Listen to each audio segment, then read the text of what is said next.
Selamat malam. Pada episode kedua ini kita akan melanjutkan pembahasan tentang indigo bersama narasumber kita, Mbak Agatha. Pada episode pertama kemarin, Mbak sempat membahas kalau Mbak ini ternyata wadah. Kalau boleh tahu apa yang dimaksud dari wadah? Selamat malam, Mas. Maksudnya wadah di sini tuh seperti yang saya ceritakan sebelumnya, saya kan bertemu dengan seseorang, ya sebut saja dia Om. Dari situ saya tahu, menurut penglihatan Om, saya dari kecil memang sudah ada gift, sudah ada bakat. Cuman saya memang belum menyadarinya. Nah, karena saya nggak menyadari itu, saya nggak pernah mengasah atau mengembangkan gift yang saya punya itu, Mas.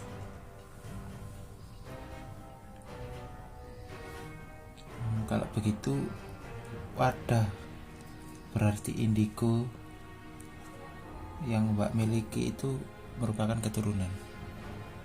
Ya, bisa dikatakan seperti itu, Mas. Soalnya kan sebelumnya juga sudah saya ceritakan kalau dari kakek buyut saya itu juga sudah ada keturunan nurun ke bapak, akhirnya ke saya. Ya cuman dari dulu aja saya nggak pernah menyadari kalau saya punya gift itu. Kalau boleh tahu, bagaimana cara Mbak mengasah kemampuan indigo yang Mbak miliki? Apakah punya ritual atau puasa atau mandi? Mungkin. Ya, semenjak saya ketemu sama orang yang bisa membantu saya, bisa dibilang membimbing saya, itu saya mulai diarahkan untuk mengembangkan apa yang saya punya, supaya apa yang saya punya itu nantinya jadi positif, bukan menyimpang, negatif, atau mungkin saya salah gunakan gitu ya, Mas. Jadi saya diajari yang pertama untuk melindungi diri saya sendiri, membentengi diri saya. Itu saya biasanya melakukan kebiasaan setiap hari lahir Jawa atau yang disebut weton itu, saya mandi kembang tengah malam jam 12 tepat dan berpuasa. Nah, puasanya ini 24 jam, Mas. Jadi dari malam sebelumnya, kan orang Jawa kan kalau maghrib itu sudah masuk hari berikutnya. Jadi misalnya weton saya hari Selasa Pahing, hari Seninnya jam 6 gitu saya sudah puasa sampai hari Selasanya habis maghrib juga. Jadi 24 jam, satu hari penuh itu nggak makan, nggak minum. Itu. Tujuan dari ritual tersebut apa Mbak kira-kira? Yang pasti buat membentengi diri saya sendiri ya, Mas ya. Soalnya kan saya itu gampang dikendalikan sama hal-hal yang seperti itu. Jadi biar saya nggak terbawa auranya mereka, saya juga harus membentengi diri sendiri, harus bisa melindungi diri saya sendiri, supaya juga dijauhkan dari malapetaka, dari hal-hal yang jahat, dari kuasa-kuasa jahat, seperti itu. Mungkin Mbak bisa cerita apa yang dialami sesudah Mbak melakukan ritual atau Mbak sudah mengasah kemampuan indigo tersebut. Bisa merasakan apa mungkin? Awal-awal sih waktu pertama kali belum ya, Mas ya. Malah rasa takut sendiri gitu loh. Ya secara kan puasa, badan kosong, raga kosong, jiwanya kosong. Terus tengah malam juga diselingi sama mandi kembang, sama doa. Awalnya sih takut, ya takut kayak ketempelan atau lihat yang aneh-aneh. Tapi semakin kesini lama-lama juga sudah jadi kebiasaan. Kalau ditanya apa yang dirasakan sih, sekarang ya pastinya ngerasa lebih peka sama sekitar, peka sama keadaan sekeliling saya. Terutama sih akhir-akhir ini apa ya, kayak saya bisa merasakan perasaan seseorang ketika saya lihat ke matanya. Jadi kalau misalnya saya lihat orang itu lagi sedih atau habis kehilangan seseorang, ditinggal seseorang, itu saya seperti kesedot gitu, ikut perasaannya dia. Ya saya ikut sedih, saya juga rasanya kayak pengen nangis, kayak gitu. Dan itu kebawa ke diri saya, ke sehari-hari saya juga. Terus akhirnya Mbak memutuskan untuk secara rutin mengasah kemampuan indigo itu. Iya. Apa yang membuat Mbak memutuskan untuk mengasah?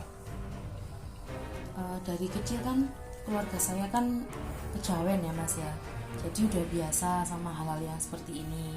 Apalagi kalau dengar dari cerita tante, bunda, saudara-saudara lain, kakek itu dulu suka bantu orang, kakek buyut saya. Kayak ada anak kecil yang sakit atau ada yang sawan, ketempelan gitu, itu kakek bantu. Terus orang-orang yang sakit, orang-orang yang mau kayak di adat Jawa kan banyak-banyak ritual-ritual sama sajian-sajian gitu kan Mas. Dia kayak mulai dari pindahan rumah, terus dari bayi lahir sampai orang meninggal, itu kan ada semua. Saya lebih pingin belajar ke kejawennya itu sih, lebih ke ritual-ritual Jawanya. Ya pingin juga bisa nolong-nolong orang. Kan di rumah kan juga kebetulan ada ini baby, ada balita. Itu pernah juga malam-malam tuh rewel, nangis. Waktu itu bapak masih ada, dan bapak yang lihat ternyata si adik bayi ini katanya ada yang ngikutin, ketempelan. Soalnya waktu itu kita lagi baru pulang dari suatu pantai, dan di sana sempat ada kejadian kita teriak-teriak manggil nama satu sama lain, dan itu kejadiannya beduk atau siang bolong. Nah mungkin penghuni-penghuni di sana nggak terima atau gimana, akhirnya ikut kebawa pulang. Kebetulan yang jiwanya masih murni di situ kan si adik bayi. Ya mungkin adik bayi itu juga bisa ngeliat, jadi dia yang digangguin. Nah waktu lihat seperti itu kayak kasihan gitu loh Mas, masih kecil digangguin nggak bisa apa-apa. Apalagi kalau kita nggak tahu apa-apa soal hal-hal yang seperti itu kan, ya nggak bisa nolong, didiemin pakai cara apapun ya nggak diem. Akhirnya satu-satunya cara ya bapak yang kebetulan ngerti soal hal-hal seperti itu, akhirnya ya didoai dan bisa tenang. Jadi ya mau ngasah juga selain buat menolong orang lain, juga buat melindungi diri sendiri dan keluarga aja sih Mas. Itu. Selanjutnya, bagaimana respon Mbak ketika mengetahui tentang kemampuan indigo yang Mbak miliki? Merasa itu anugerah atau justru sebuah kesialan yang Mbak miliki? Kalau saya nggak tahu ini merupakan sebuah karunia, mungkin di awal-awal dulu menurut saya ya ini kayak musibah gitu ya Mas. Apalagi kalau udah lihat sosok-sosoknya yang ya nggak semuanya bagus, nggak semuanya cantik, nggak semuanya juga pakaiannya rapi utuh, nggak. Paling ngerasa bahwa ini sebuah kenapa harus aku, itu ya ketika saya ngelihat hal-hal yang nggak bisa dinalar, yang mungkin wajahnya nggak beraturan, ya hancur, anggota tubuhnya nggak utuh, kotor, amis dan lain sebagainya. Tapi semakin kesini, ketika sudah menemukan orang yang bisa membimbing saya, diberi pengertian, diajari banyak hal, kalau ini merupakan sebuah karunia ya mensyukuri aja, karena nggak semua orang bisa, dan orang yang bisa pun nggak semuanya juga memanfaatkan ini dengan baik, ada yang menyalahgunakan.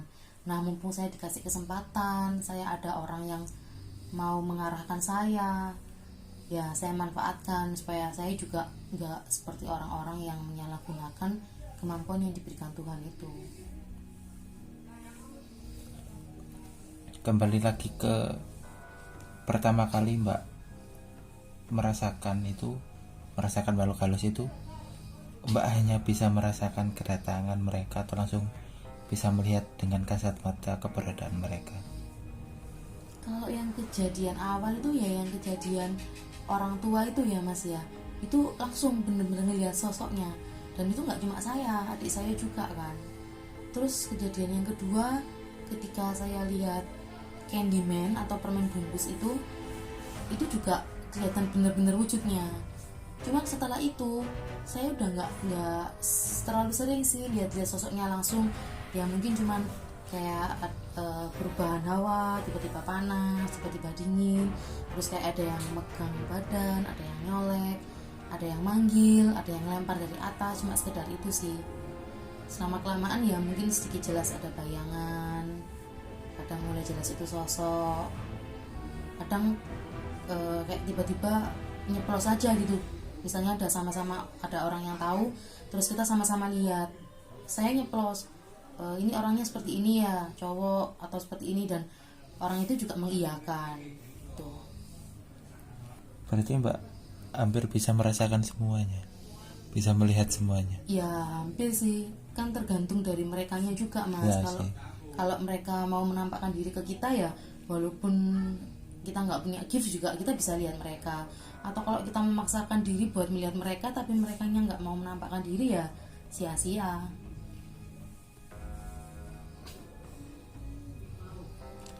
Terus apakah Mbak memiliki pengalaman mistis lain soal guna-guna mungkin atau kesurupan yang Mbak pernah alami?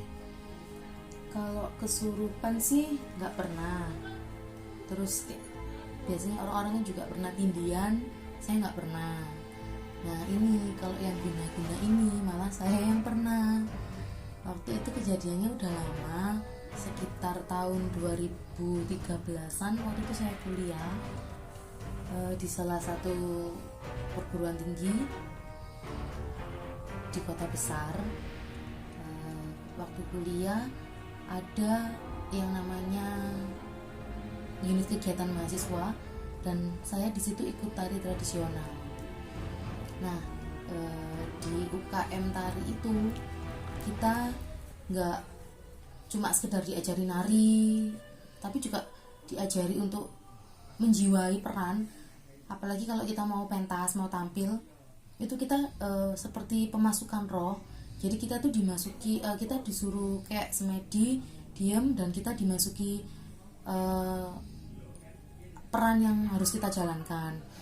Nah kebetulan di situ ada seorang laki-laki satu angkatan sama saya, dan dia juga punya ilmu kejawen. Cuma setinggi apa, sebesar apa saya kurang tahu, saya kurang paham. Singkat cerita, saya sama dia dekat. Sebenarnya kami masing-masing sudah punya pasangan, tapi secara nggak sengaja dia itu tertarik sama saya. Saya nggak tahu ya, dia udah berusaha buat melet atau apa, saya nggak tahu. Tapi saat itu menurut saya masih mendal, masih mental gitu mas, masih nggak ngaruh gitu sama dia. Sampai akhirnya dia itu kayak mulai deketin, terus kayak ya ngajak-ngajak main serong, nakal gitulah. Ya saya nggak mau. Terus akhirnya saya ngerasa kalau ini udah nggak masuk akal ini. Akhirnya saya memutuskan untuk menghentikan ini. Mungkin dia nggak terima. Terus suatu ketika dia bilang ke saya, ya udahlah kalau emang itu maumu, tapi aku punya satu permintaan terakhir, aku punya satu hadiah, kamu harus nerima itu hadiah terakhir dari aku, dan aku masih nyiapin itu. Nah di sini saya nggak ngerti yang dimaksud dengan nyiapin itu apa, karena ketika hadiah itu datang bersama dia, hadiahnya itu berupa gelang tapi terbuat dari batu-batuan dan aneh. Respon saya pertama kali lihat batu itu aneh. Terus dia sempat bilang, ini dipakai ya, jangan dilepas, ini aku nyiapinnya susah loh, ini diambil dari batu dari berbagai macam gunung, dia bilang gitu. Terus dalam hati saya batin, maksudnya batu dari gunung-gunung gimana ya. Saya masa bodoh lah, saya pikir mungkin anak lagi ngelantur atau apalah.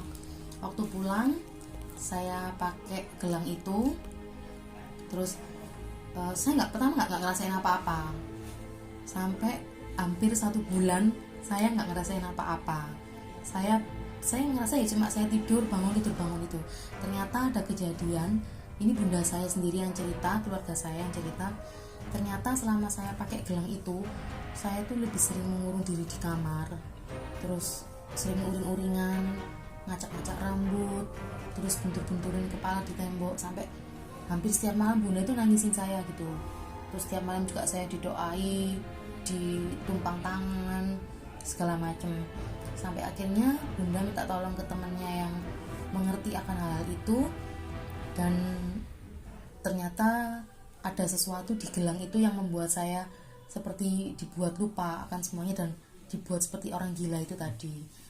Dan saya bisa lepas dari itu semua asalkan gelang tersebut dibuang di laut lepas. Dan ketika ada saudara yang pergi ke luar pulau, gelang itu dititipkan lalu dibuang. Dan satu hari setelah gelang itu dibuang, akhirnya orang yang memberikan gelang itu kepada saya mencoba menghubungi saya dan menanyakan kabar saya bagaimana. Itu sih mas pengalaman saya. Mungkin itu bisa dibilang diguna-guna atau dipelet atau apalah. Terus apakah mbak ini cerita ke orang tua tentang indigo yang mbak miliki atau bagaimana? Terus respon dari kedua orang tua bagaimana?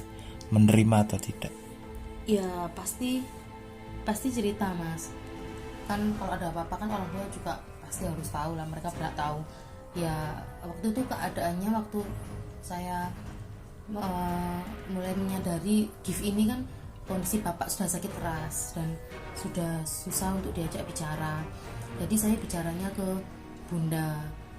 Jadi awalnya ya saya kasih pengertian ke bunda, saya cerita saya ketemu sama seseorang, saya juga kenalkan orang itu ke bunda, saya bawa ke bapak juga karena kebetulan waktu itu beliau juga membantu saya untuk melihat bapak.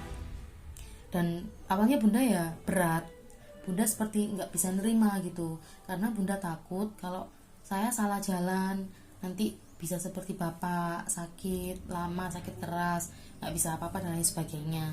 Terus saya berusaha kasih pengertian ke bunda bahwa saya seperti ini bukan, saya nggak mau cari kemewahan, saya nggak mau cari ketenaran atau cari nama baik atau apapun, saya cuma mau menolong orang seperti bapak.